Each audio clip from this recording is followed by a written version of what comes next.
Assalamualaikum warahmatullahi wabarakatuh. Innal hamdalillah nahmaduhu wa nasta'inuhu wa nastaghfiruh wa na'udzu billahi min shururi anfusina wa min sayyiati a'malina. May yahdihillahu fala mudilla lahu wa may yudlil fala hadiyalah. Wa asyhadu an la ilaha illallah wahdahu la syarika lah wa asyhadu anna Muhammadan abduhu wa rasuluh. Allahumma salli wa sallim wa barik ala nabiyyina Muhammad wa ala alihi wa ashabihi wa man tabi'ahum bi ihsanin ila yaumiddin, amma ba'du. Alhamdulillah, ma'asyiral muslimin, ma'asyiral ikhwa wal akhwat fid din rahimakumullah, kaum muslimin, para pemerhati Roja TV dan Radio Roja, baik yang di AM ya, 756 AM ataupun di 100.1 FM. Rahimakumullah, juga para pendengar Radio Roja Kendari di frekuensi 95.1 FM rahimakumullah. Alhamdulillah, kita bersyukur kepada Allah Subhanahu wa taala atas semua limpahan nikmat dan karunia-Nya. Kita dipertemukan kembali ya setelah Idul Fitri di majelis ilmu yang mulia, yang semoga Allah Subhanahu wa taala memudahkan kita untuk senantiasa mempelajari ilmu yang bermanfaat, yang merupakan jalan pembimbing kita dengan izin Allah menuju surganya. Alhamdulillah, kita dipertemukan kembali dalam majelis ilmu yang mulia melalui media ini untuk kelanjutan pembahasan kita mengkaji bahasan yang sangat bermanfaat tentang keutamaan, kemuliaan dan keagungan ilmu dari tulisan yang ditulis oleh Al-Imam Syamsuddin Abu Abdillah Ibnu Qayyim al-Jauziyah rahimahullah ta'ala di pembahasan al-ilmu fadluhu wa syarafuhu, ilmu keutamaan dan kemuliaannya, yang ini merupakan petikan dari kitab asal yang berjudul Miftahu Daris Sa'adah wa Mansyuru Walayati Ahlil Ilmi wal Iradah, buah karya dari Imam Ibnu Qayyim rahimahullah ta'ala. Ya, alhamdulillah, kita saat ini masih melanjutkan pembahasan di segi-segi keutamaan ilmu. Ya, kita masih membahas satu keutamaan ilmu yang sangat panjang dari hadis Rasulullah Sallallahu Alaihi Wasallam, segi yang ke-37, lanjutan dari pembahasan hadis Rasulullah Sallallahu Alaihi Wasallam yang secara jalurnya dari beberapa jalur saling menguatkan hadis ini. Kita sampai di lafaz atau di sabda Nabi Sallallahu Alaihi Wasallam, fadlul alimi alal abid ka fadlil qamari ala sairil kawakib. Keutamaan orang yang berilmu dibandingkan orang yang ahli ibadah tapi kurang ilmu adalah seperti keutamaan cahaya rembulan dibandingkan bintang-bintang di langit. Dari segi cahayanya, penerangannya, atau manfaatnya memberikan penerangan bagi orangnya dan bagi orang lain. Nah, di sini ada satu pembahasan yang sehubungan dengan makna hadis yang terakhir kita bahas kemarin. Ibnu Qayyim rahimahullah ta'ala mengisyaratkan satu pertanyaan yang ini jawabannya tentu sangat bermanfaat sehubungan dengan keutamaan dan kemuliaan ilmu. Ya, kata beliau di sini, fa in qila, kalau ada yang bertanya,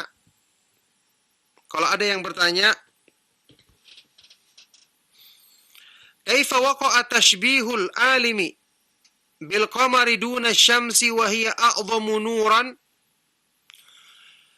Kenapa dalam hadis ini kok diserupakan orang yang berilmu dengan rembulan, dengan bulan? Kenapa bukan matahari?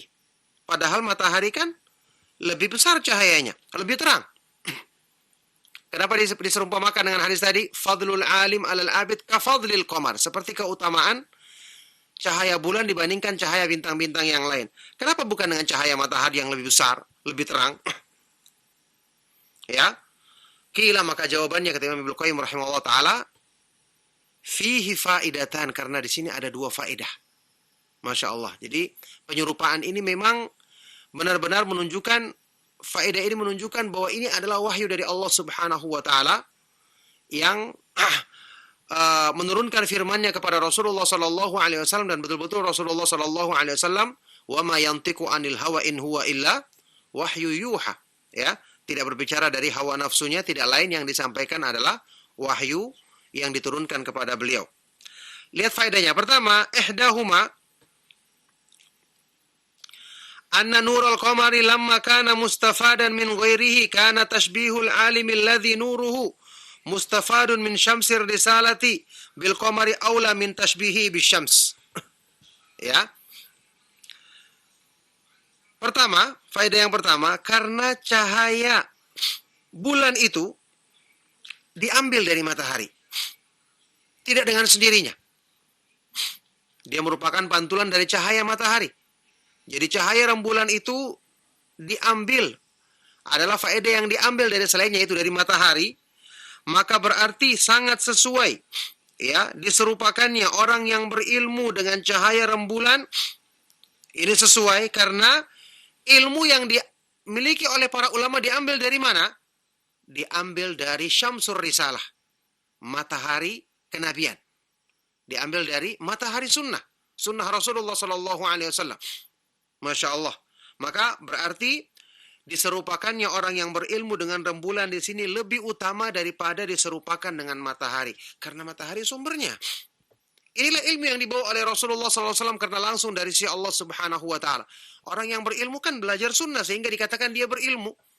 Ini juga menunjukkan kepada kita orang yang tidak belajar agama, tidak faham sunnah Rasulullah SAW, tidak faham Al-Quran dengan penafsiran dari para sahabat radhiyallahu taala anhum ajma'in, penafsiran dari sunnah Rasulullah SAW, kemudian para sahabat radhiyallahu taala anhum ajma'in, maka ini bukan dikatakan sebagai orang yang berilmu. Karena ilmunya tidak diambil dari sumber cahaya yang benar. Yang dinamakan di sini dengan syamsur risalah, matahari kerasulan, kenabian, matahari sunnah sebagai sumber ilmu. Baik, atsaniyatu, faedah yang kedua. Ya, ini juga penyerupaan yang kedua. Anna syamsa la yakhtalifu haluha fi nuriha.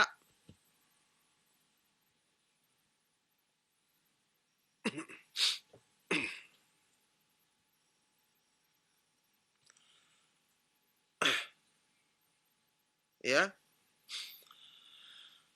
Baik, anna syamsa la yakhtalifu haluha fi nuriha wa la yalhaquha mahakun.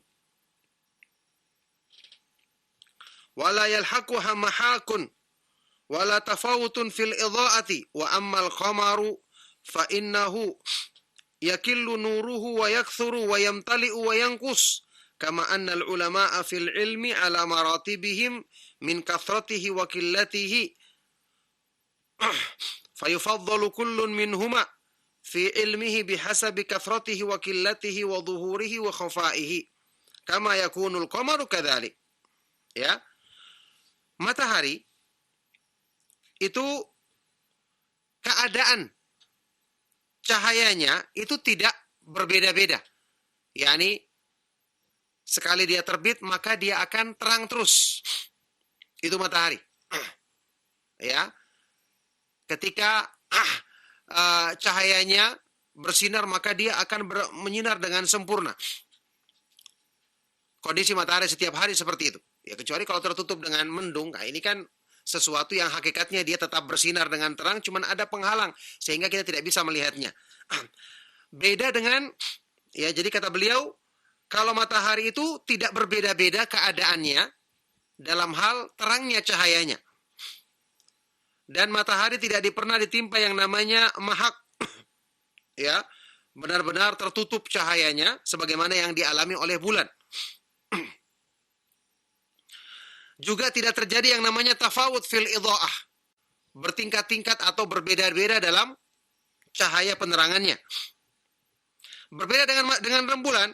Kalau bulan itu kadang cahayanya besar, kadang cahayanya kecil. Kadang penuh sempurna, bulannya penuh sempurna, kadang kurang. Ya, maka ada yang terlihat kayak bulan sabit kemudian besar sedikit, ada yang bulan purnama penuh. Nah, ini sebagaimana keadaan para ulama dalam ilmu mereka bertingkat-tingkat. Ada yang banyak, ada yang sedikit. Ada yang ilmunya dalam, ada yang dangkal.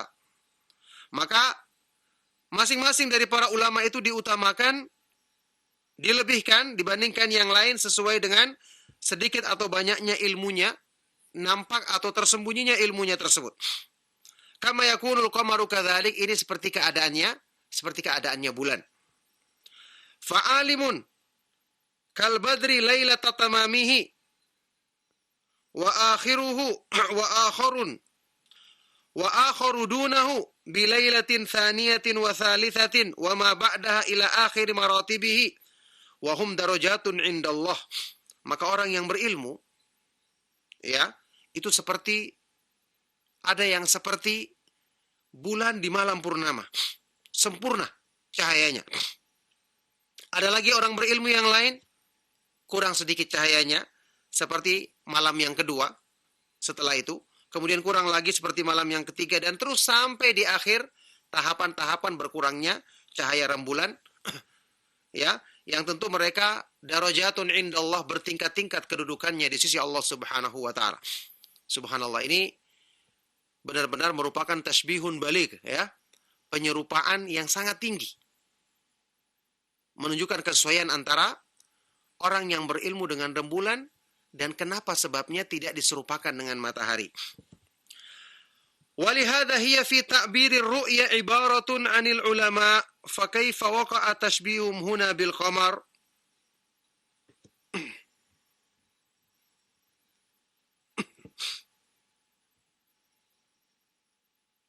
Nah, oleh karena itulah, ya, dalam ilmu menakwilkan atau mengartikan, menafsirkan mimpi,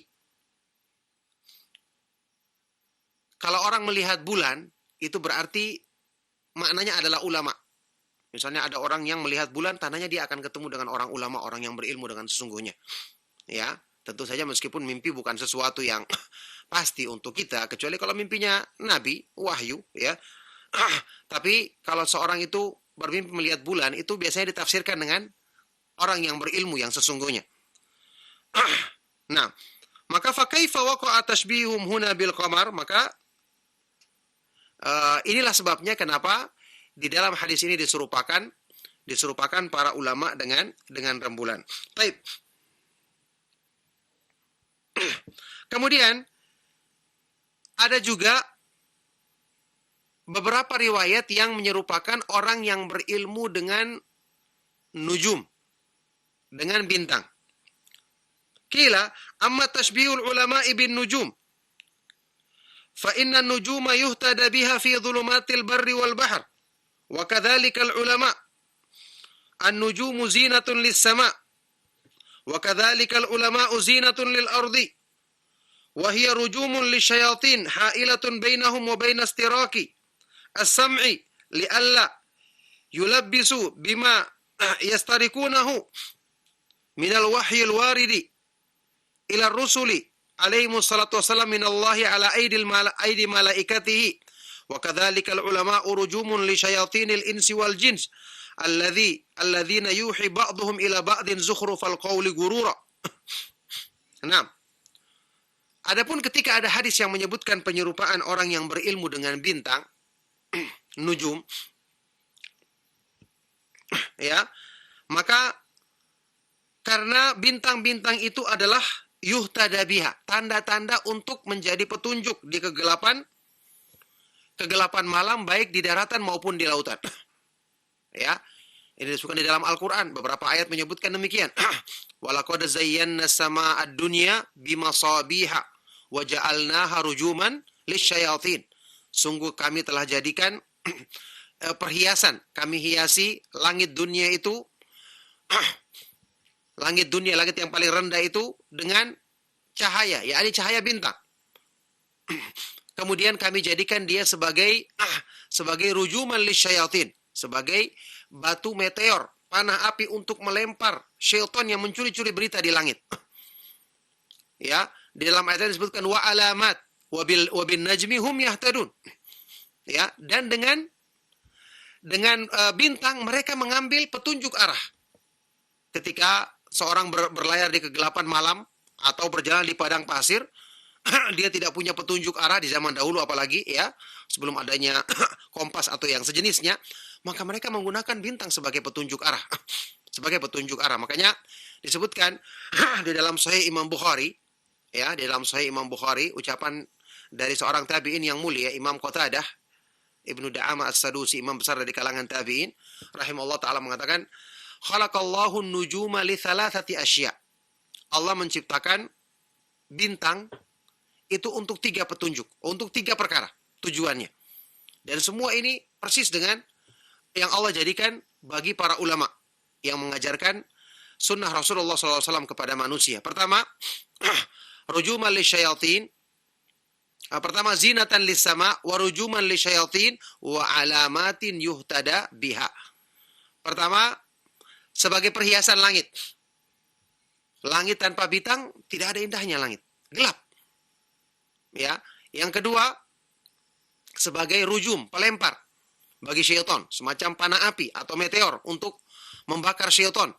Batu yang akan membakar syaitan yang mencuri-curi berita dari langit. Karena syaitan saling bersusun ya ke langit untuk mencuri berita yang nanti akan disampaikan kepada para dukun, wali-wali mereka di dunia, yang kemudian dicampurkan dengan 100 kedustaan. Itu disebutkan di dalam hadis yang sahih.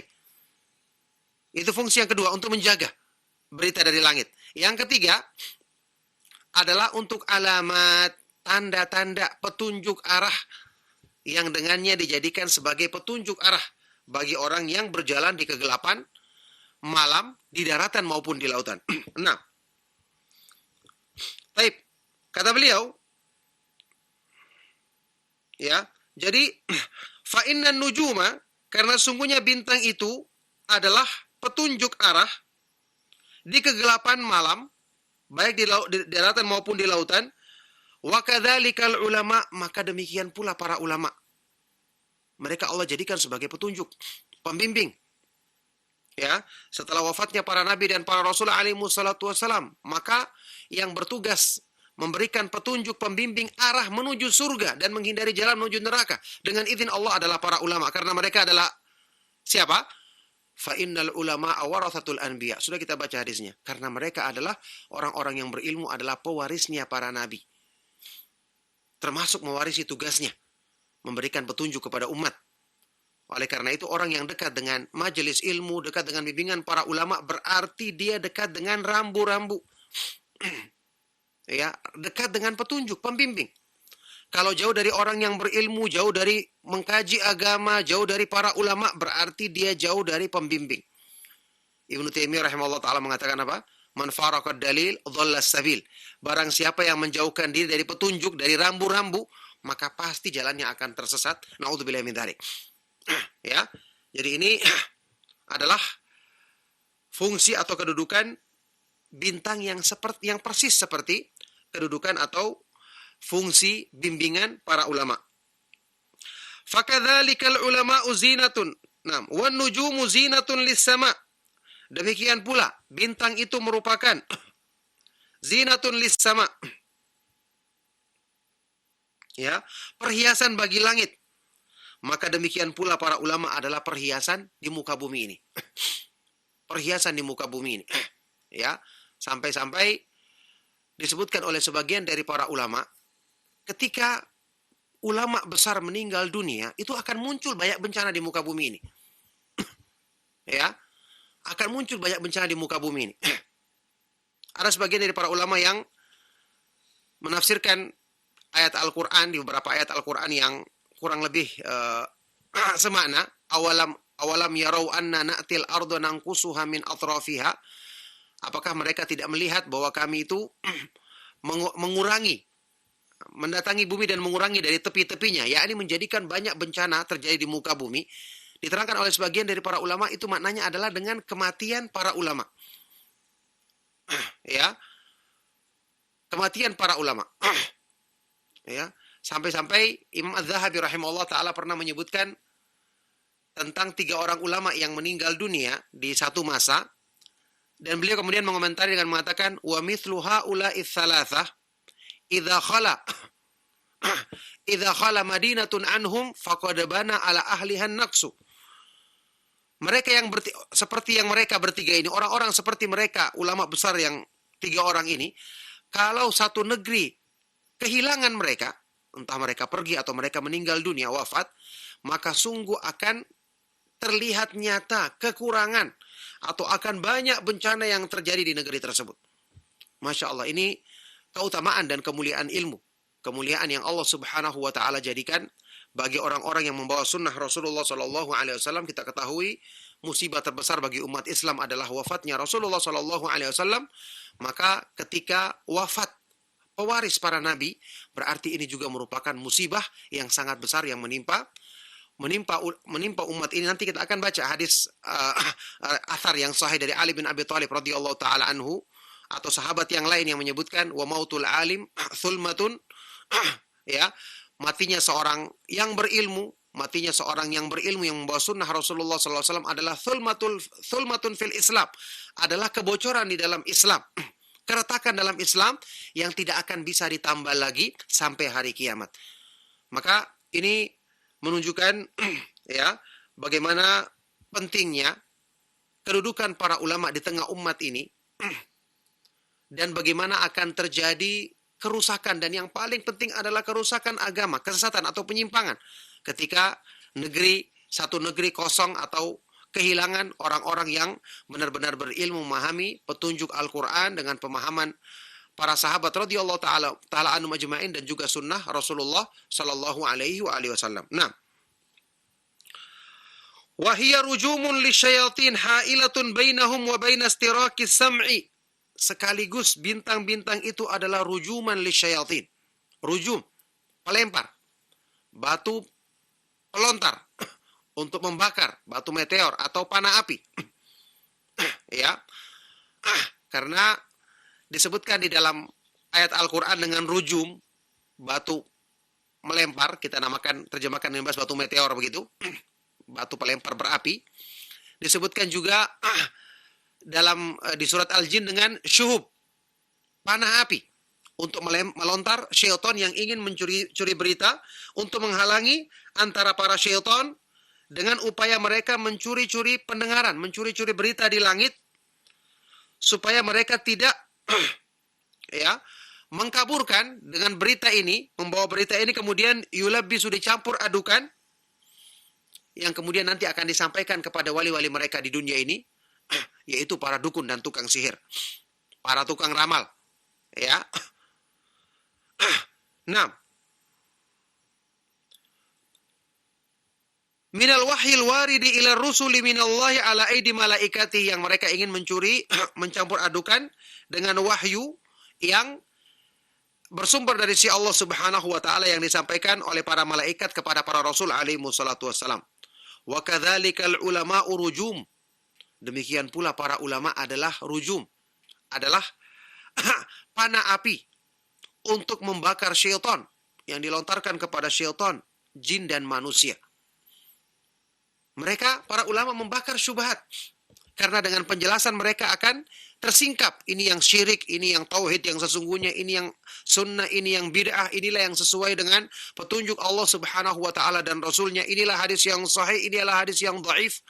Ini adalah yang dijelaskan oleh para ulama kita, dan ini merupakan wujud sebab penjagaan bagi akidah umat ini, dengan mereka mendengarkan penjelasan para ulama yang dengan sebab ini akan dibakar syubhat yang dilontarkan oleh syaitan dari kalangan jin dan manusia, yang mereka itu yuhi ba'duhum alladzina yuhi ba'duhum ila ba'din zukhrufal qawli gurura, yang mereka itu saling membisikkan satu sama lain kata-kata indah yang menipu. Ini yang seperti Allah Subhanahu wa taala sebutkan di dalam Al-Qur'an, wa kadzalika ja'alna likulli nabiyyin aduwa syayatinal insi wal jinni yuhi ba'duhum ila ba'din zukhrufal qawli gurura.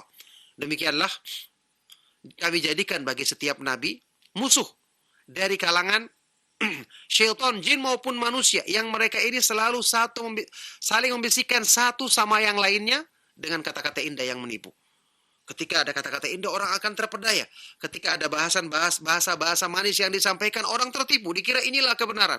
Para ulama yang menjelaskannya. Oleh karena itu, orang yang dekat dengan majelis ilmu yang benar, dialah yang faham syubhat. Dialah yang bisa memilih ini yang benar, ini yang salah, tidak terpengaruh dengan sekedar retorika atau kata-kata indah yang manis yang ternyata isinya adalah bukan menyampaikan kebenaran. Na'udzubillah min dzalik. Nah, baik. Fal ulama'u rujumun li hadha as-sinfi minasyayatin walau lahum latumisat ma'alimud dini bitalbisil mudillin. Maka orang-orang yang berilmu, para ulama, mereka inilah yang merupakan rujum, ya, bintang meteor bintang pelontar atau panah api untuk membakar jenis syaitan ini. Ya. Kalau bukan karena mereka, tentu dengan pertolongan Allah Subhanahu wa taala, kalau bukan dengan penjelasan para ulama dengan sebab itu, latumisat ma'alimuddin, maka rambu-rambu agama, syiar-syiar agama ini akan padam. Karena apa? Talbisil mudillin. Karena pengkaburan yang dilakukan oleh orang-orang yang menyesatkan umat ini. Ini terjadi. Bukankah Rasulullah SAW telah menyebutkan di dalam hadis riwayat Bukhari Muslim yang terkenal? Hatta idza lam yabqa alimun ittakhadhan nasu ru'usan juhalan fasu'ilu fa'aftau bighairi ilmin fadhallu wa adallu. Ketika nanti di akhir zaman tidak tersisa orang yang berilmu satupun, maka orang-orang akan mengambil tokoh-tokoh yang jahil, tidak faham agama, dijadikan sebagai tokoh rujukan padahal tidak kenal agama. Ya, hanya pandai bersilat lidah saja. Maka mereka pun ditanya, mereka akan menjawab berfatwa tanpa ilmu sehingga mereka sesat pada dirinya dan menyesatkan orang lain. Ini terjadi berdasarkan sabda Rasulullah SAW, dan ini adalah ciri-ciri akhir zaman, tanda-tanda yang terjadi di akhir zaman yang sekarang sudah terlihat nyata keberadaan jenis golongan manusia ini. Naudzubillah min dzalik. Nah, baik. Walakinna Allah Subhanahu aqamahum hurrasan wa hafadatan lidinihi wa rujuman li a'daihi wa a'dai rusulihi. Akan tetapi, ya, Allah Subhanahu wa taala menghadirkan para ulama ini sebagai hurras, penjaga dan pemelihara agamanya, sekaligus sebagai rujuman, batu pelontar untuk membakar, ya, membakar kerancuan yang disampaikan oleh musuh-musuhnya dan musuh para rasul alaihi wassalatu wassalam. Sudah kita pernah bahas di dalam sebuah hadis yang saling menguatkan dari berbagai jalurnya sehingga dinyatakan hasan atau sahih oleh Syekh Al-Albani rahimahullah taala. Rasulullah sallallahu alaihi wasallam bersabda menyebutkan tentang tugas para ulama, ya, yahmilu hadzal ilma min kulli khalafin uduluhu yanfuna anhu tahrifal ghalin wa intihalal mubtilin wa ta'wilal jahilin. Akan membawa ilmu agama ini dari setiap generasi, terus ada sampai di akhir zaman.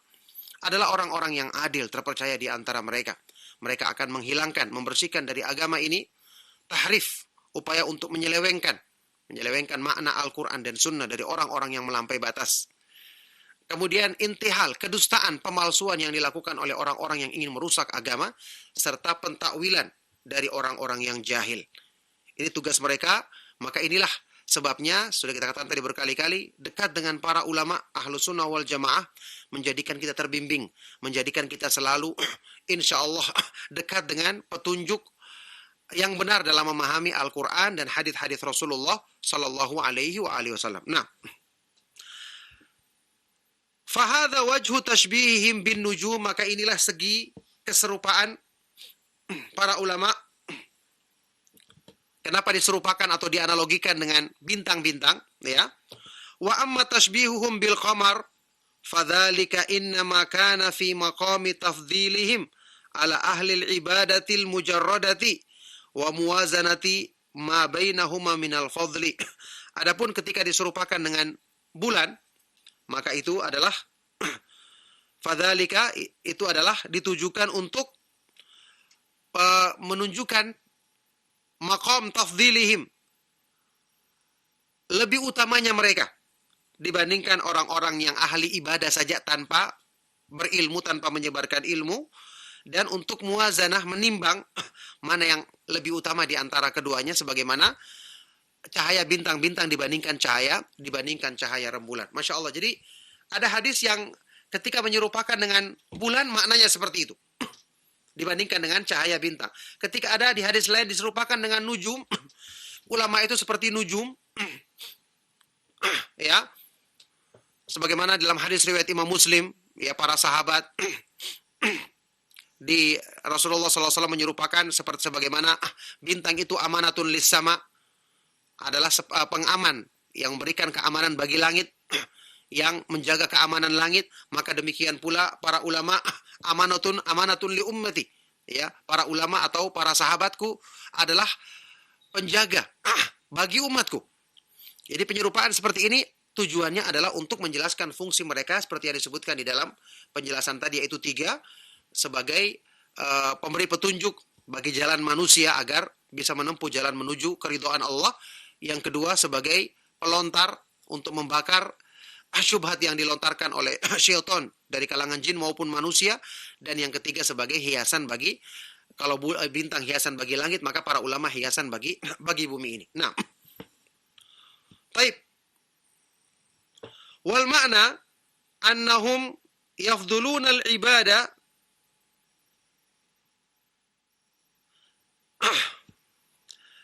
annahum yafduluna al-ibadah alladhina laysu bi'ulama kama yafdulul qamaru sa'iral kawakib fakullun minat tashbihaini la'ikun bimawdhi'ihi walhamdulillah. Maka maknanya, ya, bahwa orang-orang yang berilmu lebih utama dibandingkan dengan orang-orang al-ubbadah, ya, orang-orang yang ahli ibadah, tapi mereka tidak berilmu, tidak menyebarkan ilmu kepada manusia. Sebagaimana cahaya bulan lebih utama, lebih terang dibandingkan cahaya bintang-bintang, maka masing-masing dari kedua penyerupaan ini, kedua analogi ini, itu sesuai, ya, sesuai dan tepat pada tempatnya. Walhamdulillah, dan segala puji bagi Allah Subhanahu wa taala. Nah, jadi ini juga ya penjelasan yang menggambarkan kepada kita tentang keutamaan dan kemuliaan orang yang berilmu, ya. Barakallahu fikum. Kemudian kita melangkah kepada pembahasan berikutnya. Masih dari kelanjutan sabda Rasulullah SAW di hadis yang panjang tadi. Kata Imam Ibnu Qayyim rahimahullah ta'ala, wa qawluhu innal ulama'a warathatul anbiya. Masya Allah, ini keutamaan juga yang sangat tinggi dan agung. Sabda Rasulullah SAW, sesungguhnya orang-orang yang berilmu adalah pewaris para nabi, ahli warisnya para nabi alaihi wassalatu wassalam. Ya. Wa hadha min a'dhamil manakib li ahli ilmi. Fa innal anbiya'a khairu khalqillah. Fa warathatuhum khairul khalqi ba'dahum. Ini termasuk pujian atau kemuliaan yang sangat tinggi bagi orang yang berilmu, karena para nabi alaihi wassalatu wassalam adalah seutama-utama makhluk Allah. Yang paling utama, yang paling mulia di kalangan makhluk Allah, maka ahli waris mereka juga mestinya adalah orang yang paling mulia setelah mereka alaihi wassalatu wassalam. Setelah para nabi alaihi wassalatu wassalam. Ya, ini seperti pernyataan yang terkenal dari Imam Abdullah ibn Mubarak rahimahullah ta'ala yang mengatakan, la a'lamu ba'dan nubuwati darajatan afdalu min bathil ilmi, afdala min bathil ilmi. Aku tidak mengetahui setelah tingkatan kedudukan mulia para nabi, aku tidak mengetahui setelah tingkatan para nabi yang lebih mulia kedudukannya dibandingkan kedudukannya orang yang menyebarkan ilmu. Ya, ini para ulama, tugasnya para ulama mengajarkan ilmu kepada umat. Nah, walamma kana kullu mawruthin yantakilu mirathuhu ila warathatihi idh humul ladzina yakumuna maqamahu min ba'dihi wa lam yakun ba'da ar-rusuli alaihi wassalatu wassalam man yakumu maqamahum fi tablighi ma ursilu bihi illa al-ulama'u kanu ahaqqan nasi bi mirathihim. Ya, kata beliau, ya, dan dikarenakan kullu mawruthin, semua warisan, semua orang yang diwarisi,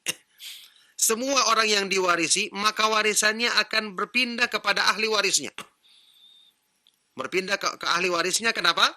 Karena ahli waris inilah yang menggantikan kedudukan orang yang meninggal yang diwarisi tadi, sepeninggalnya dia, ya.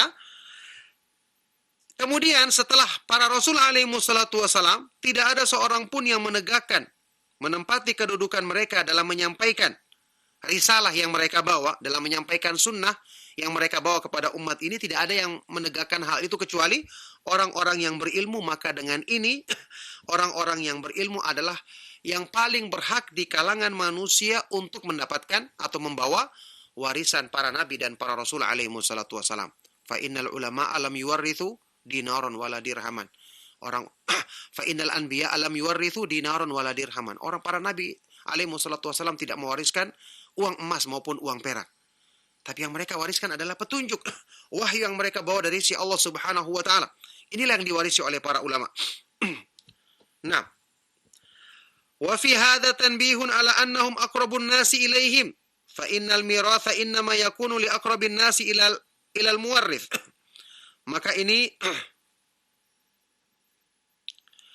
Maka dalam hadis ini terdapat tanbih, peringatan bahwa para ulama adalah orang yang paling dekat kedudukannya dengan para nabi alaihi wassalatu wassalam. Kenapa?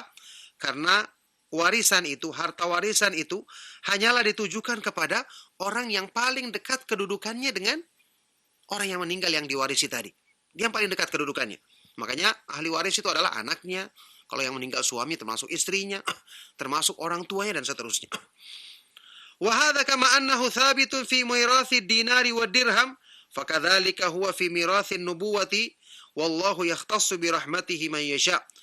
Perkara ini sebagaimana berlaku pada warisan emas dan perak, ya, warisan uang emas dan uang perak, maka demikian pula berlaku dalam warisan kenabian, warisan ilmu.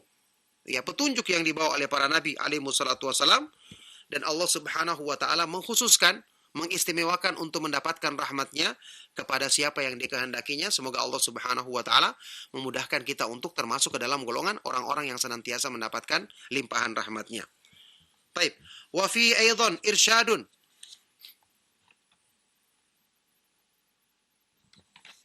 Wa fi aidan irsyadun wa amrun lil ummati bi ta'atihim wa ihtiramihim wa ta'zirihim wa tawqirihim wa ijlalihim. فإنهم ورثة من هذه بعض حقوقهم على الأمة وخلفاؤهم فيهم. Ya, dalam hadis ini juga terdapat bimbingan kepada umat ini, bimbingan dan perintah kepada umat ini untuk mentaati para ulama. Tentu ketika mereka menyampaikan yang benar, menyampaikan yang hak, ya, menghargai mereka, memuliakan mereka, mengagungkan mereka. Karena mereka adalah ahli waris dari para nabi alaihi wassalatu wassalam yang tentu haknya sangat tinggi bagi umat ini, serta pengganti mereka dalam menyampaikan petunjuk kepada umat ini.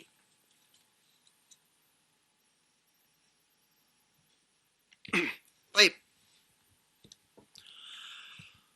Kemudian wa fi tanbihun ala anna mahabbatahum minad-din wa bughdhahum munafin lid-din kama huwa thabitun li mawruthihim. Hadis ini juga terdapat peringatan di dalamnya bahwa mencintai orang-orang yang berilmu karena ilmu agamanya, ini termasuk bagian dari agama. Termasuk ibadah kepada Allah. Sebagaimana membenci mereka adalah bertentangan dengan agama, sebagaimana ini berlaku untuk para nabi dan para rasul. Mencintai nabi termasuk bagian dari ibadah yang menyempurnakan iman. Membenci mereka berarti ini ciri-ciri orang yang imannya tidak benar. Ya, sebagaimana yang disebutkan di dalam Al-Quran, orang-orang yang kufur, yang memerangi para nabi alaihi wassalatu wassalam. Wa kadzalika mu'adatuhum wa muharabatuhum mu'adatun wa muharabatun lillahi kama huwa fi mawruthihim. Sebagaimana membenci atau memerangi orang-orang yang berilmu karena ilmunya, ini merupakan kebencian atau memusuhi atau memerangi Allah Subhanahu wa taala. Sebagaimana ini berlaku ketika membenci atau musuhi para nabi alaihi wassalatu wassalam, memerangi para nabi alaihi wassalatu wassalam. Tentu kata sebagian dari para ulama, ini berlaku kalau kita mencintai atau membenci seorang ulama karena ilmunya. Beda kalau misalnya ulama tersebut atau orang berilmu tersebut punya akhlak yang buruk, kita benci dia karena akhlaknya yang buruk, tapi tetap kita menghargai ilmu yang disampaikannya. Ini orang yang berilmu dengan benar, membawa ilmu sunnah Rasulullah SAW, mencintainya termasuk bagian dari agama, membencinya merupakan sebab yang mendatangkan kemurkaan Allah Subhanahu wa taala. Qala Aliun radhiyallahu taala anhu dalam sebuah athar yang sahih, Ali bin Abi Thalib radhiyallahu taala anhu berkata, "Mahabbatul ulama'i dinun yudanu bihi." Mencintai orang-orang yang berilmu merupakan agama, merupakan ibadah untuk mendekatkan diri kepada Allah Subhanahu wa taala. Nanti akan ada pembahasan tentang ucapan Ali bin Abi Thalib yang panjang lebar, akan ada nanti pembahasan di segi-segi yang berikutnya insyaallah. Wa qala sallallahu alaihi wasallam fi ma yarwi an Rabbih azza wa jalla, di dalam hadis sahih, ini hadis riwayat Imam Bukhari, hadis kursi. Rasulullah sallallahu alaihi wasallam bersabda dalam hadis kursi ya, yang beliau riwayatkan dari Allah Subhanahu wa taala. Allah berfirman, "Man adali waliyan faqad barazani bil muharabah." Barang siapa yang memusuhi kekasihku atau waliku, maka sungguh dia telah menantangku untuk berperang, kata Allah. Orang yang musuhi kekasihnya Rasulullah sallallahu alaihi wasallam atau walinya Rasulullah sallallahu alaihi wasallam, berarti dia telah menentang Allah Subhanahu wa taala untuk berperang. Kata Ibnu Qayyim, "Wa warathatul anbiya'i sadatu awliya'illahi azza wa jal." Pewarisnya para nabi, para ulama yang memahami ilmu agama, mereka ini adalah sadat, para penghulunya, para pimpinannya, wali-wali Allah Subhanahu wa taala, wali-wali Allah azza wa jal. Maka ini jelas menunjukkan kedudukan yang mulia, kedudukan yang sangat agung yang diterangkan di dalam hadis ini yang dijelaskan demikian makna yang mendalam oleh Imam Ibnu Qayyim rahimahullah taala tentang kedudukan dan kemuliaan orang-orang yang mewarisi ilmu sunnah Rasulullah sallallahu alaihi wasallam. Barakallahu fikum, ma'asyiral ikhwah wal akhwat fid din rahimakumullah. Cukup sampai di sini insyaallah kajian kita di kesempatan pagi hari ini. Semoga apa yang kita bahas dan kita kaji bermanfaat. Masih panjang penjelasan dari sabda Rasulullah sallallahu alaihi wasallam di segi keutamaan ilmu ini. Kita akan lanjutkan insyaallah di pertemuan-pertemuan berikutnya. Saya cukupkan sampai di sini. Masih ada waktu untuk kita saling tanya jawab ya, maka saya persilakan. Barakallahu fikum. Nah, Ustaz, wafik barakallah, jazakallah khairan atas materi yang telah disampaikan Ustaz. Demikianlah ikhwatal Islam azani Allah wa iyyakum, telah kita simak bersama kajian ilmiah yang disampaikan oleh Ustaz Abdul Taslim Memang Hafizahullah Ta'ala. Dan untuk berikutnya ikhwatal Islam azani Allah wa iyyakum, kita akan memasuki sesi interaktif soal jawab. Dan bagi Anda yang ingin bertanya secara langsung, Anda bisa menghubungi. Assalamualaikum. Waalaikumsalam warahmatullahi wabarakatuh. Risna di Tangerang. Ya, silakan. Saya mau bertanya Pak Ustadz, kalau misalnya orang mengikuti manhaj salaf, tapi dia pada saat bertemu dengan orang yang tidak semanhaj, dia berhati-hati sampai dia menjauh dari orang itu, padahal ilmunya masih sedikit Pak Ustadz. Dan dia juga berantipati kepada orang Syiah, apalagi dia pertanyaannya apa gimana Bu? Itu masih sedikit, dia takut kalau untuk berhadapan dengan orang Syiah Pak Ustadz. Bagaimana ciri-ciri orang Syiah tersebut Pak Ustadz yang boleh diberitahukan kepada anak, apa ciri-ciri dari orang Syiah tersebut? Ya, syukron. Assalamualaikum. Waalaikumsalam warahmatullahi wabarakatuh. Dan kepada Ustaz kami persilakan untuk menjawab. Silakan Ustaz.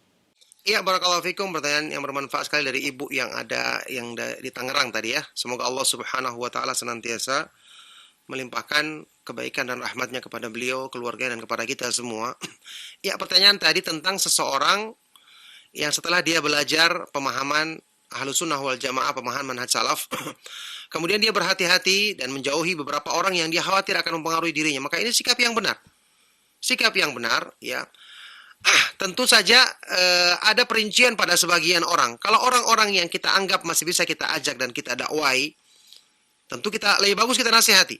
Kalau tidak bisa langsung, maka lewat mungkin tulisan-tulisan, mungkin buku atau kaset-kaset ceramah, rekaman-rekaman, supaya kita harapkan kita bisa mengajak dia kepada kebaikan, dan itu akan keutamaannya tentu besar sekali. Sebagaimana ini kita ketahui adalah sifat dari tugas para nabi dan para rasul, dan juga selalu dilakukan oleh orang-orang yang bersemangat untuk mengajak manusia ke jalan Allah, tentu dengan ajakan ilmu.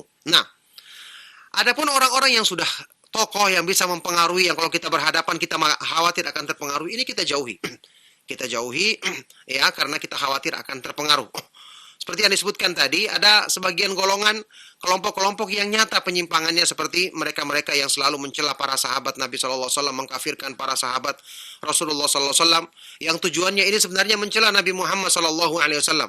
Karena mereka-mereka ini yang mengatakan bahwa mayoritas sahabat Nabi SAW mereka tuduh sebagai orang kafir atau orang-orang yang buruk. Berarti kandungannya adalah mengatakan gurunya tidak becus, gurunya tidak benar. Tujuannya adalah mencela Rasulullah SAW. Padahal Al-Quran merekomendasikan keimanan para sahabat Rasulullah SAW. Bahkan Allah Subhanahu Wa Taala berfirman dalam Al-Quran, "Fa in amanu bimithli ma amantum bi faqad ihtadaw." Ya, kalau mereka beriman seperti iman yang kalian miliki wahai para sahabat, maka sungguh mereka telah mendapatkan petunjuk. Dan ayat Al-Quran yang banyak ya, wasabiqunal awwaluna minal muhajirin wal ansar walladzina tabauhum bi ihsan radhiyallahu anhum wa radu'an. Orang-orang yang pertama dan terdahulu masuk Islam dari kalangan sahabat muhajirin dan ansar. Kemudian orang-orang yang mengikuti jalan mereka, Allah ridho kepada mereka dan mereka ridho kepada Allah. Allah siapkan untuk mereka surga yang mengalir sungai-sungai di bawahnya. Ini jelas rekomendasi dari Al-Quran dan banyak hadis-hadis yang sahih. Maka ini termasuk ciri-ciri kelompok yang sesat tadi yang telah menyebutkan tentang atau menjelaskan tentang perkara yang jelas-jelas direkomendasikan oleh Al-Quran. Bahkan generasi terbaik umat ini adalah para sahabat radhiyallahu ta'ala anhum ajma'in, yang kemudian mereka katakan kufur sebagian besarnya, mengkafirkan sebagian besar dari para sahabat. Bahkan tokoh-tokoh utama sahabat seperti Abu Bakar As-Siddiq, Umar ibn Khattab, Uthman ibn Affan, mereka katakan sebagian dari mereka mengatakannya kufur. Maka ini adalah jelas merupakan penyimpangan dan kesesatan yang sangat jelas dari mereka-mereka yang menyimpang dari akidah Ahlus Sunnah wal Jamaah. Nah, barakallahu fikum. Nah, Ustaz Taufik Barakallah, jazakallah khairan atas jawaban Anda sampaikan, Ustaz. Demikianlah jawabannya untuk Bu Risna yang berada di Tangerang, mudah-mudahan dapat difahami. Dan untuk berikutnya, ikhwatal Islam azani Allah wa yakum, masih kami angkat tanya melalui telepon. Halo, Assalamualaikum warahmatullahi wabarakatuh. Waalaikumsalam warahmatullahi wabarakatuh. Dengan siapa Ibu dan berada di mana? Dari Ummu Sabila, Ustaz di Pekanbaru. Ya, silakan Ummu Sabila. Assalamualaikum warahmatullahi wabarakatuh, Ustaz. Waalaikumsalam warahmatullahi Taqabbalallah minna wa minkum. wabarakatuh. Barakallahu fiik. Saya mau tanya, kalau kita sering men-share kajian sunnah, baik itu masalah riba, masalah macam-macam lah ya Pak Ustaz. Tapi ada yang tersinggung misalnya Pak Ustaz. Ada yang tersinggung lalu kita diblokirnya WA kita gitu. Apakah kita termasuk telah menyakiti hati orang lain ya Pak Ustaz? Kadang-kadang itu saudara sendiri sampai kita putus hubungan silaturahminya. Mohon penjelasannya Pak Ustaz. Baik. Jazakallah khair. Assalamualaikum warahmatullahi wabarakatuh. Waalaikumsalam warahmatullahi wabarakatuh. Wa jazakillah khairan. Dan kepada Ustaz kami persilakan untuk menjawab. Silakan Ustaz. Ya, barakallahu fiik, pertanyaan bermanfaat dari Ibu yang ada di Pekanbaru tadi ya. Semoga Allah Subhanahu wa taala senantiasa melimpahkan kebaikan kepada beliau, keluarganya dan juga kepada kita semua. Ya, perbuatan tadi sangat bermanfaat. Ketika ada orang yang tersinggung, ya, maka kemudian dengan sebab itu dia memutuskan hubungan dengan kita, berarti itu adalah kesalahan dia sendiri. Ya, kalau dia tersinggung dengan penjelasan yang disebutkan dengan dalil, kita juga sampaikan dengan cara yang baik. Ya, tidak juga kita katakan ini berhubungan dengan kesalahanmu pribadi, tidak kita katakan demikian. Maka orang seperti ini bagaimana mungkin dia tersinggung dengan apa yang diturunkan di dalam ayat-ayat Al-Quran dan hadis-hadis Rasulullah SAW. Kita tetap sampaikan. Kalaupun dia memutuskan, kita minta maaf. Artinya kita berusaha untuk menjalin hubungan kembali dengan dia. Kalau dia tidak mau, ya itu berarti semoga Allah Subhanahu wa taala bukakan hatinya. Tapi kita tidak salah dalam masalah ini. Kita tidak melakukan kesalahan karena justru sebab untuk menyambung hubungan kekerabatan yang paling baik, kebaikan yang terbaik yang kita lakukan untuk manusia adalah mengajarkan kepada mereka sebab-sebab agar mereka mendapatkan petunjuk, mengenal akidah yang benar, mengenal petunjuk sunnah Rasulullah SAW. Ini kebaikan yang kita persembahkan yang terbaik untuk keluarga kita, untuk kerabat kita. Ini adalah silaturahim, hubungan dengan kekerabatan keluarga kita, menjalin hubungan dengan keluarga kita yang terbaik. Ya, silaturahim yang terbaik adalah mengajak mereka untuk mengenal petunjuk Allah Subhanahu wa taala dan petunjuk Rasulnya Shallallahu alaihi wasallam. Kalau mereka bereaksi seperti itu, maka dosanya kembali kepada mereka. Yang jelas kita berusaha menyampaikan dengan cara yang baik dan juga tentu mendoakan mereka agar mendapatkan hidayah dari Allah Subhanahu wa taala. Nah, barakallahu fikum. Taufik barakallah, jazakallah khairan atas jawaban yang telah sampaikan Ustaz. Demikianlah jawaban untuk Ummu Sabil di Pekanbaru, mudah-mudahan dapat difahami dengan baik dan benar. Ikhwatul Islam azani Allah wa iyyakum, untuk pertanyaan berikutnya kami angkat pertanyaan melalui pesan singkat. Pertanyaan Ustaz dari pendengar kita. Ustaz, mohon dijelaskan apakah perbedaan antara fitnah neraka dengan azab neraka dan fitnah kubur dengan azab kubur, Ustaz, dari pendengar kita di Kuningan, Ustaz. Silakan Ustaz. Ya, fitnah kita terjemahkan dalam bahasa kita sama dengan ujian atau cobaan artinya. Ya. Kalau disebut dengan fitnah kubur, artinya ujian-ujian yang menunjukkan, yang menguji keimanan kita di kubur. Ya, ini pertanyaan malaikat Munkar dan Nakir. Dan ini sudah kita ketahui disebutkan di dalam hadis yang sahih, hadis riwayat Imam Bukhari Muslim atau Imam Muslim, Rasulullah SAW bersabda, "Innahu qad uhiya ilayya annakum tuftanuna fi kuburikum mithlan aw qariban min fitnatid dajjal." Ya. Sungguh telah diwahyukan kepadaku bahwa kalian semua akan difitnah, diuji keimanan dalam kuburanmu. Ya. Dengan pertanyaan malaikat Munkar dan Nakir, pertanyaan siapa Robmu, kemudian siapa nabimu, apa agamamu, begitu yang sudah kita ketahui, yang tentu akan dijawab oleh manusia sesuai dengan keimanan mereka, bagaimana mereka mengamalkan kandungan pertanyaan ini sewaktu di dunia. Jadi itu disebutkan dalam hadis yang sahih. Adapun kalau azab, ya jelas siksaan maksudnya. Siksaan. Siksaan yang manusia akan mengalaminya. Ada yang mendapatkan siksaan kubur, ada yang mendapatkan kenikmatan di kubur, sebagaimana ini akidah Ahlus Sunnah wal Jamaah, dan itu ditunjukkan di dalam ayat Al-Quran dan hadis-hadis yang sahih. Itu perbedaan antara fitnah dengan siksaan. Nah, barakallahu fikum. Wafik barakallah, jazakallah khairan atas jawaban yang telah Antum sampaikan Ustaz. Demikian jawaban untuk penanya kita di Kuningan, mudah-mudahan dapat difahami dengan baik dan benar. Untuk pertanyaan berikutnya masih kami angkat Ustaz dari pertanyaan pesan singkat. Ustaz, apakah hanya dengan mempelajari ilmu agama saja yang mendapatkan derajat tinggi di sisi Allah Subhanahu wa taala? Lalu bagaimana dengan ilmu dunia? Apakah juga mendapatkan kedudukan di sisi Allah Subhanahu wa taala? Dari Ibu Diana di Jakarta. Silakan Ustaz. Pertanyaan bermanfaat sekali dari Ibu tadi ya. Semoga Allah Subhanahu wa taala melimpahkan kebaikan dan rahmatnya kepada beliau, kepada yang bertanya sebelumnya juga, dan untuk kita semua. Ya. Sudah kita pernah terangkan bahwa ilmu agama itu yang mengukur ilmu-ilmu yang lain. Contohnya begini, orang yang punya ilmu dunia yang tinggi tapi tidak punya iman, kira-kira bermanfaat ilmunya? Tidak ada manfaatnya, dia akan diazab. Orang yang disebutkan paling pintar, paling jenius, tidak kenal agama Islam, tidak beriman, tidak ada manfaatnya. Jadi ilmu dunia baru akan bisa bermanfaat kalau seorang itu sudah kenal agama. Tentu ketika dia kenal agama, dia belajar agama, dia memperbaiki akidahnya.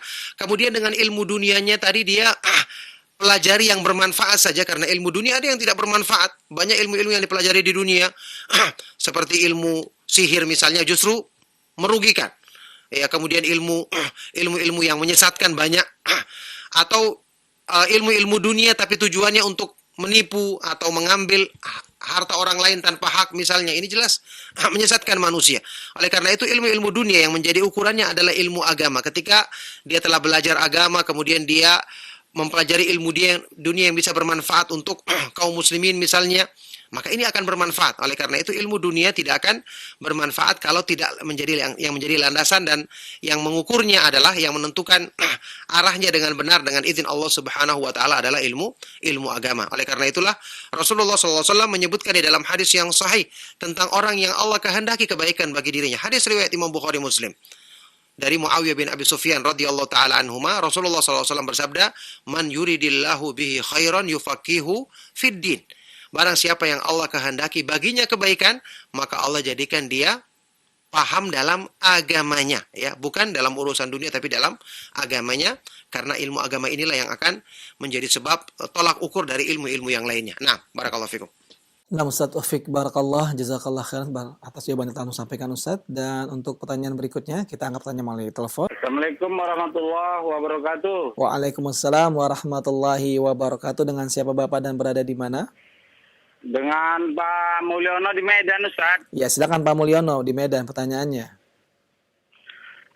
Mengenai ilmu yang bermanfaat ini, Ustaz. Kita selalu berdoa semoga kita mendapat ilmu yang bermanfaat dan dijadikan sebagai orang-orang yang bermanfaat dengan ilmu tersebut. Jadi yang saya tanyakan, tanda-tanda seseorang itu mendapat ilmu yang bermanfaat. Itu apa tanda-tandanya? Kan banyak orang mendapatkan ilmu yang bermanfaat, tapi nggak tahu tanda-tandanya apa, Ustaz. Baik, terima kasih Pak Mulyono. Ya. Ustaz. Silakan Pak Mulyono. Mengenai pertanyaan di alam barzah atau dalam kubur tadi, Ustaz. Jadi seseorang yang mukmin berdoa kepada Allah agar segera didatangkan hari kiamat. Sementara orang-orang kafir supaya jangan cepat-cepat kiamat. Nah, ini dalilnya sahih apa enggak nih, Ustaz? Baik, terima kasih Pak Mulyono, cukup ya. Terima kasih, Ustaz. Minal aidin wal faizin, mohon maaf lahir dan batin. Assalamualaikum warahmatullahi wabarakatuh. Waalaikumsalam warahmatullahi wabarakatuh. Dan kepada Ustaz kami persilakan. Silakan Ustaz. Ya, barakallahu fikum. Pertanyaan bermanfaat sekali dari Bapak tadi ya. Semoga Allah Subhanahu wa taala senantiasa melimpahkan rahmatnya ya kepada beliau. Saya ingin menjawab pertanyaan dari yang nomor 2 biar tidak lupa. Pertama itu hadisnya sahih. Itu disebutkan di dalam hadis hadis yang sahih yang diterangkan atau disebutkan oleh para ulama ketika menjelaskan tentang azab kubur dan siksa dalam kuburan atau kenikmatan di dalam kuburan ya. Jadi orang-orang yang beriman itu ketika dia melihat kenikmatannya maka dia mengatakan minta kepada Allah agar disegerakan terjadinya hari kiamat. Adapun orang kafir sebaliknya. Itu hadisnya hadisnya sahih. Baik. Pertanyaan yang pertama sehubungan dengan masalah ciri-ciri ilmu yang bermanfaat. Pertama, tentu kita diperintahkan di dalam hadis-hadis yang sahih untuk meminta kepada Allah ilmu yang bermanfaat. Sampai-sampai Rasulullah SAW bersabda, "Salullaha ilman nafi'an wa ta'awadhu bihi min ilmin la yanfa." Ya, mohonlah kepada Allah ilmu yang bermanfaat dan berlindunglah kepada Allah dari ilmu yang tidak bermanfaat, dan banyak hadis-hadis yang lainnya yang menyebutkan makna meminta ilmu yang bermanfaat dan berlindung dari ilmu yang tidak bermanfaat. Adapun di antara ciri ilmu yang bermanfaat, Imam Ibn Rajab Al-Hambali menyebutkan definisi ilmu yang bermanfaat itu, kata beliau, al-ilmu nafi'u huwa ma basharal qulub fayujibu lahal khasyata was sakinata wal ikhbata wat tawadhu'a wal inkisar. Ilmu yang bermanfaat itu adalah yang menyentuh hati. Ilmu itu masuk ke dalam hati. Inilah sebabnya ilmu itu perlu direnungkan. Al-Quran dibaca, direnungkan maknanya supaya masuk ke dalam hati, menetap di hati. Ya, jadi yang menyentuh hati, merasuk ke dalam hati, yang kemudian melahirkan di hati itu rasa takut kepada Allah, rasa tenang ketika berzikir kepada Allah, ketika membaca Al-Quran, rasa tenang ketika beribadah kepada Allah, melahirkan ketundukan, sikap merendahkan diri, dan selalu tunduk kepada Allah Subhanahu wa taala. Itu definisinya dan itu adalah ciri-cirinya. Kemudian di tempat yang lain Imam Ibn Rajab juga menjelaskan sumbernya ilmu yang bermanfaat itu di dalam kitab Fadlul Ilmi Salaf ala Ilmil Khalaf. Sumbernya adalah dari Al-Quran dan Sunnah dengan pemahaman para sahabat radhiyallahu taala anhum ajmain. Itu ringkasnya. Sehingga tidak mungkin dapat ilmu yang bermanfaat orang yang tidak belajar Al-Quran dan Sunnah dengan pemahaman salaf. Tidak akan mungkin jadi ilmu yang bermanfaat orang yang tidak mempelajari ilmu yang bermanfaat dari sumbernya. Nah, adapun ciri-cirinya di antara penjelasan yang cukup lengkap dalam masalah ini yang disebutkan oleh Syekh Bakar Abu Zaid di dalam kitab Hilyatu Talibil Ilmi. Ciri-ciri ilmu yang bermanfaat. Yang paling pertama adalah al-amalu bihi, semangat mengamalkan ilmu. Itu jelas. Ya. Kemudian hajru da'wal ilmi, tidak mengaku-ngaku sebagai orang yang pintar, orang yang berilmu. Justru dia selalu merendahkan diri. Takatsuru tawadhu'ika kullama azdarta ilman. Semakin bertambah ilmu, semakin dia merendahkan diri. Ya, kemudian tidak menyukai popularitas. Itu di antara ciri-cirinya. Yang seperti ini, jika seorang memilikinya, setiap dia belajar, semakin dia merendahkan diri, semakin dia semangat mengamalkannya, maka ini merupakan ciri-ciri ilmu yang bermanfaat. Semoga Allah Subhanahu wa taala memudahkan kita senantiasa memiliki ilmu yang bermanfaat yang mewariskan al-amal, amalan soleh. Nah, barakallahu fikum. Nah, Ustaz Taufik, barakallah, jazakallah khairan atas jawaban yang Anda sampaikan, Ustaz. Dan untuk pertanyaan terakhir kami angkat di kesempatan kali ini. Assalamualaikum warahmatullahi wabarakatuh. Waalaikumsalam warahmatullahi wabarakatuh. Dengan siapa Bapak dan berada di mana? Rijal di Singkawang, Kalimantan Barat. Baik, Pak Rijal di Singkawang, Kalimantan Barat. Silakan. Barakallahu fiik, Ustaz. Taufik, barakallah. Pertanyaan anak, apabila seseorang dia takut terkena virus COVID-19, apakah mengurangi tauhidnya kepada Allah jika dikaitkan dengan takdir baik, takdir buruk dari Allah Subhanahu wa taala? Mohon nasihatnya Ustaz. Jazakallahu khairan. Assalamualaikum warahmatullahi wabarakatuh. Waalaikumsalam warahmatullahi wabarakatuh. Wa jazakallahu khairan. Dan kepada Ustaz kami persilakan untuk menjawab. Silakan Ustaz. Iya, barakallahu fikum. Pertanyaan yang bermanfaat sekali dari beliau yang ada di Singkawang ya. Semoga Allah Subhanahu wa taala senantiasa melimpahkan kebaikan bagi beliau dan juga kepada keluarganya serta untuk kita semua. Ya, takut kepada virus COVID-19 ya. Ada takut yang berlebihan bisa membawa kepada kesyirikan, ada juga takut yang sifatnya tabii. Dalam Al-Qur'an Allah Subhanahu wa taala menyebutkan Nabi Musa takut ketika melihat ular-ular yang merupakan sihir dari tukang sihir yang berhadapan dengannya. Ketakutan Nabi Musa, padahal seorang nabi tentu sempurna imannya. Ada takut yang bersifat tabii. Kita takut kepada sesuatu yang kita ketahui atau dengan berita yang bisa dipercaya, dia bisa mencelakakan kita. Orang ketemu dengan binatang buas takut, sehingga dia menghindar. Lihat ular di jalan kita menghindar, atau kita berusaha untuk menyingkirkan dia atau membunuh dia. Karena kita takut, kita pakai senjata. Ya, atau kalau binatang yang lebih besar kita melarikan diri. Ini selama tidak sampai rasa takut tersebut menjadikan kita sampai tunduk kepadanya, seperti takutnya orang-orang Arab jahiliyah kepada penunggu lembah tertentu, jin-jin penunggu, sehingga dia mempersembahkan persembahan. Atau dengan takut tersebut sampai meninggalkan kewajiban misalnya. Takut yang berlebihan, seolah-olah kita dimanapun kita tidak akan bisa selamat. Ini yang membedakan antara takut yang wajar sama yang tidak wajar. Ada orang sekarang takut dengan COVID, biar di rumahnya dia ketakutan. Ya, setiap saat dia gemetar. Ini juga kadang-kadang muncul dari berita, dan memang termasuk di antara tipu daya syaitan adalah apa? Takhwif, menakut-nakuti manusia. Innama dzalikumus syaitanu yukhawifu awliya'ahu fala takhafuhum wa khafuni in kuntum mu'minin. Dalam surat Al-Imran. Itu adalah perbuatan syaitan yang ingin menakut-nakuti kamu dari teman-teman mereka. Dari syaitan-syaitan yang lain. Ya, membuat kita takut. Maka janganlah kamu takut kepada mereka, tapi takutlah kepada Allah semata-mata jika kalian benar-benar beriman. Oleh karena itu ketakutan yang berlebihan juga salah. Sekarang kita takut karena pemberitaan tentang COVID-19 yang penyakit menular yang sangat cepat. Kita menghindari sebab-sebab yang bisa, ini wajar dalam batasan ini.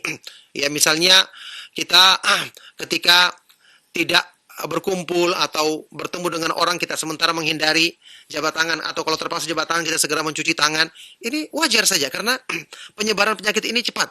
Tapi kalau sampai orang menyangka, wah penyakit ini tidak akan bisa kita lepas darinya, kemanapun dia pergi ketakutan selalu menghantui dirinya, padahal ketika dia ada kebutuhan misalnya untuk keluar, harusnya dia berdoa, bertawakal kepada Allah, dan sebisa mungkin menghindari sebab-sebab.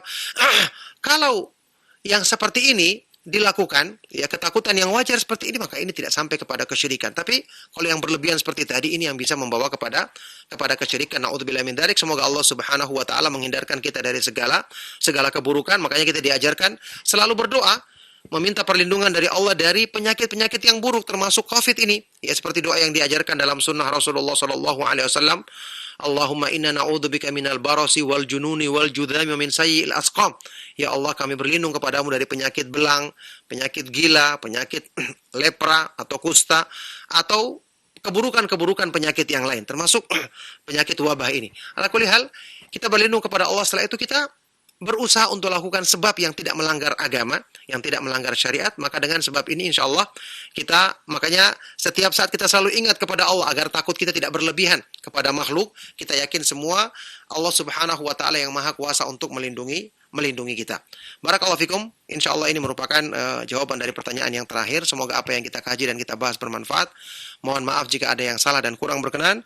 Sallallahu wasallam wa barak ala nabiyina Muhammad wa ala alihi wa ashabihi wa man tabi'ahum bi ihsan ila yaumiddin walhamdulillahi rabbil alamin.